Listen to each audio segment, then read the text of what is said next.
अस्सलाम वालेकुम। तो टर्म 1 में अहम सवाल लेकर आई हूँ 10th उर्दू बी के लिए।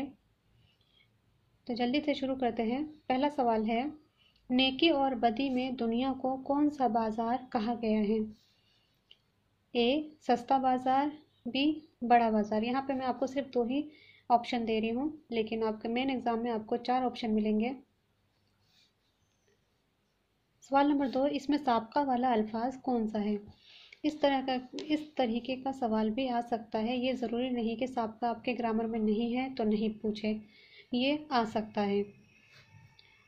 और ये जो पैराग्राफ होता है उसमें से ये सवाल ऐसे बनकर आते हैं।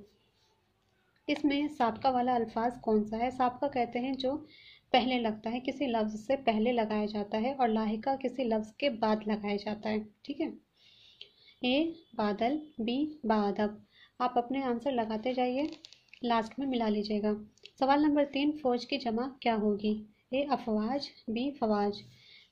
सवाल नंबर 4, उमरा का वाहिद क्या होगा? ए उमर, बी अमीर। सवाल नंबर 5, फातिमा स्कूल से आई, किस ज़माने की बात हो रही है? ए हाल, बी माजी। इस तरीके का सवाल तो ज़रूर ही आएगा, चाहे वो किसी भी ज़माने के ऊपर हो, लेकिन इस टाइप का सवाल आपके लिए आ सकता है। माजी के ऊपर, हाल के ऊपर, मुस्तकबिल के ऊपर। सवाल नंबर 6, रघुपत को ढूंढने का हुक्म किसने दिया? ए अकबर, बी औरंगजेब। सवाल नंबर 7, दिल छोटा मत करो, हिम्मत मत हारो, इसके रमूज़ औक़ाफ़ को पहचाने। ठीक, इसमें रमूज़ औक़ाफ़ का इस्तेमाल हुआ है। दिल छोटा मत करो, हिम्मत मत हारो।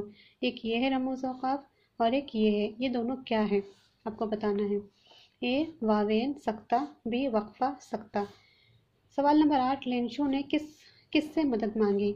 ए खुदा से, बी मैनेजर से। सवाल नंबर 9, हस्ती के क्या माने हैं? ए वजूद, बी ज़िंदगी। अल्फाज माने भी आ सकते हैं। सवाल नंबर 10, अपनी सना आप कौन करता है? ए ज़र्फ़ के खाली लोग, बी कमअक़ल लोग। सवाल नंबर 11, रुबाई में किस मिसरे का हम काफ़िया होना ज़रूरी है? ए पहले तीसरे और आखिरी, बी पहले दूसरे और आखिरी मिसरे। हम काफ़िया होते हैं, जैसे राइमिंग वर्ड्स को कहा जाता है हम काफ़िया, जैसे सर्दी वर्दी। सवाल नंबर 12, बेतकल्लुफ़ का मुतज़ाद क्या होगा? ए तकल्लुफ़, बी बातकल्लुफ़। सवाल नंबर 11, हम्द कैसी नज़्म होती है? ए जिसमें खुदा की तारीफ़ बयान हो, जिसमें तारीफ़ बयान की जाए, यानी किसी की भी तारीफ़ बयान की जाए। सवाल नंबर 14, मीर अनीस कहाँ पैदा हुए? ज़रूरी नहीं कि इन्हीं के बारे में आए, लेकिन ये सवाल ज़रूर बन के आएगा किसी भी राइटर से मुतालिक और किसी भी शायर से मुतालिक। वो कहाँ पैदा हुए, या फिर उनके जन्म तिथि क्या है, पैदाइश मतलब सन पैदाइश क्या है, सन वफात क्या है। इस टाइप के सवाल ज़रूर आएगा। सवाल नंबर 15, उर्दू कहाँ पैदा हुई? ए ईरान, बी हिंदुस्तान। सवाल नंबर 16, हिंदुस्तान की कबायली नस्लों के नाम क्या है? ए कोल और मंडा, बी मंगोल और मंडा। सवाल नंबर 17, शराब के क्या माने हैं? ए धोखा, बी शराब। सवाल नंबर 18, शेर में खाना खराब किसे कहा गया है? ए महबूब को, बी आशिक को। सवाल नंबर 19, मीर तकी मीर आगरा में पैदा हुए। खत कशीदा अल्फाज क्या हैं? जिसके नीचे लाइन खींची हुई, खत कशीदा कहते हैं लाइन खींची हुई। तो जिसके नीचे लाइन खींची हुई है वो वर्ड क्या है? इसमें मारफा है या इसमें नकरा है? सवाल नंबर 20, उस्ताद कल आएंगे, कौन सा फेल इस्तेमाल इसमें हुआ है? उस्ताद कल आएंगे, ये कौन सा जुमला है? फेल मुस्तकबिल का है या फेल हाल का है? सवाल नंबर 21, डॉक्टर भीमराव अंबेडकर के उस्ताद का क्या नाम था? ए भीमराव सुखपाल, बी अंबेडकर। सवाल नंबर 23, संस्कृत किस जबान की शाख है? ए प्राकृत, बी आर्याई जबान। आगे भी और बनाने थे, लेकिन मैं बना नहीं पाई, और अगली बार लेकर आऊँगी आगे के वीडियोस। अभी हम इतना ही करते हैं। अब चलिए इसके हम आंसर देख लेते हैं जल्दी से। ठीक, पहले का आंसर होगा सस्ता बाजार। अब मैं सवाल नहीं पढ़ूंगी। सवाल नंबर 2 का होगा, बाअदब। सवाल नंबर 3, फौज की जमा होगी अफवाज। ठीक है, अफवाज भी कह सकते हैं और फौजें भी हो सकता है। अगर फौजें आए ऑप्शन में, अफवाज ना हो तो आप फौजें ही भरेंगी। सवाल नंबर 4, उम्रा का वाहिद होगा अमीर। सवाल नंबर 5, फातिमा स्कूल से आई, तो ये जुमला है माजी का। आई यानी वो आ चुकी है, माजी। आएगी तो होता मुस्तकबिल। आ रही है हाल। सवाल नंबर 6, रघुपत को ढूंढने का हुक्म अकबर ने दिया था। अगर आपने कहानी पढ़ी होगी तो लेसन के आप आंसर आराम से दे सकते हैं। मैंने आपको पहले बता चुकी हूँ कि आपको सारे जितने भी आपके 1 से 11 तक लेसन है उन सबको पढ़ डालिए आप। दिल छोटा मत करो, हिम्मत मत हारो। तो ये जो निशान है इसको वावेन कहते हैं और ये जो निशान है इसको सक्ता कहते हैं, यानी कौमा। ये वावेन सक्ता, तो हमारा ये आंसर सही है। लेन शो ने किससे मदद मांगी थी, तो जाहिर सी बात है आप पढ़ चुके हैं, आपकी इंग्लिश की बुक में भी कहानी है। खुदा से वो उसने मांगी थी, खुदा पर उसको पूरा यकीन था। ये भी आ सकता है कि लेन शो को किस पर पुख्ता यकीन था, तो खुदा पर उसको पुख्ता यकीन था। सवाल नंबर 9, हस्ती के क्या माने हैं, तो हस्ती कहते हैं वजूद को। ठीक है। सवाल नंबर 10, अपनी सना आप कौन करता है, तो कम अकल इंसान अपनी सना। सना मतलब अपनी तारीफ। रुबाई में किस मिसरे का हम काफिया होना ज़रूरी है, ये बहुत ही अहम सवाल है। तो पहला दूसरा लाइन और आखिरी लाइन, तीसरी लाइन हम काफिया नहीं होती है। ठीक है, पहली दूसरी और आखिरी। सवाल नंबर 12, बेतकल्लुफ़ का मुतज़ाद होगा तकल्लुफ़।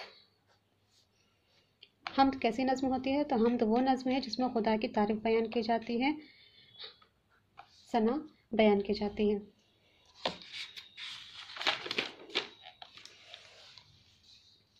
चौदह है, मीर अनीस कहाँ पैदा हुए, तो मीर अनीस फैज़ाबाद के थे। सवाल नंबर 15, उर्दू कहाँ पैदा हुई, तो उर्दू हिंदुस्तान में पैदा हुई, ये हिंदुस्तानी ज़ुबान है।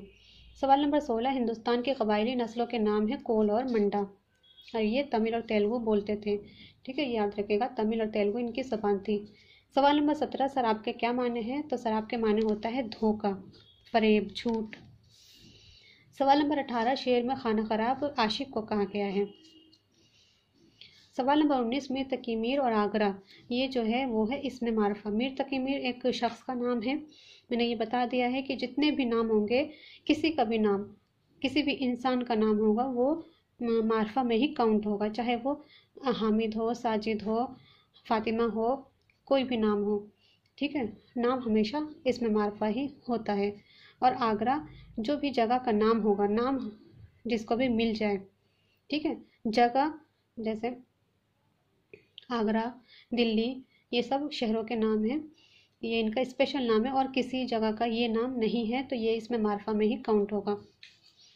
सवाल नंबर 20, उस्ताद कल आएंगे, तो ये जुमला है मुस्तकबिल का, फ्यूचर का।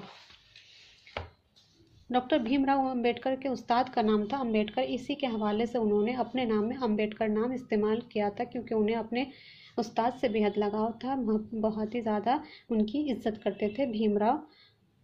इनका असल नाम भीमराव सुखपाल था, ये भी आता है कि इनका असल नाम क्या था, इनका असल नाम भीमराव सुखपाल था, और इन्होंने कानून बनाने का अहम काम किया था। ठीक है, इनके हवाले से मैं बता दे रही हूँ कि इन्होंने कानून बनाने का अहम काम किया था। उसके बाद है संस्कृत किस ज़बान की शाख है, तो संस्कृत है आर्याई ज़बान की शाख है। ठीक, तो यहाँ पे हमारे सवाल पूरे होते हैं। नेक्स्ट मैं फिर से लेकर आऊँगी, तब तक आप तैयारी करते रहिए। और जितने भी मैंने MCQs वाले वो बनाए हैं ना, वीडियो बनाए हैं, वो प्लेलिस्ट आप ज़रूर से ज़रूर देखिए। आप इतनी ही तैयारी कर लेंगे तो इंशाल्लाह आपके पूरे नंबर आएंगे, इसमें कोई डाउट्स नहीं है। अगर आप जैसा मैं बताई हूँ कि पहले आपको अपने बुक पढ़नी है, जो लेसन है उसको पढ़ना है, और फिर उसके बाद वो MCQs आपको सॉल्व करने हैं।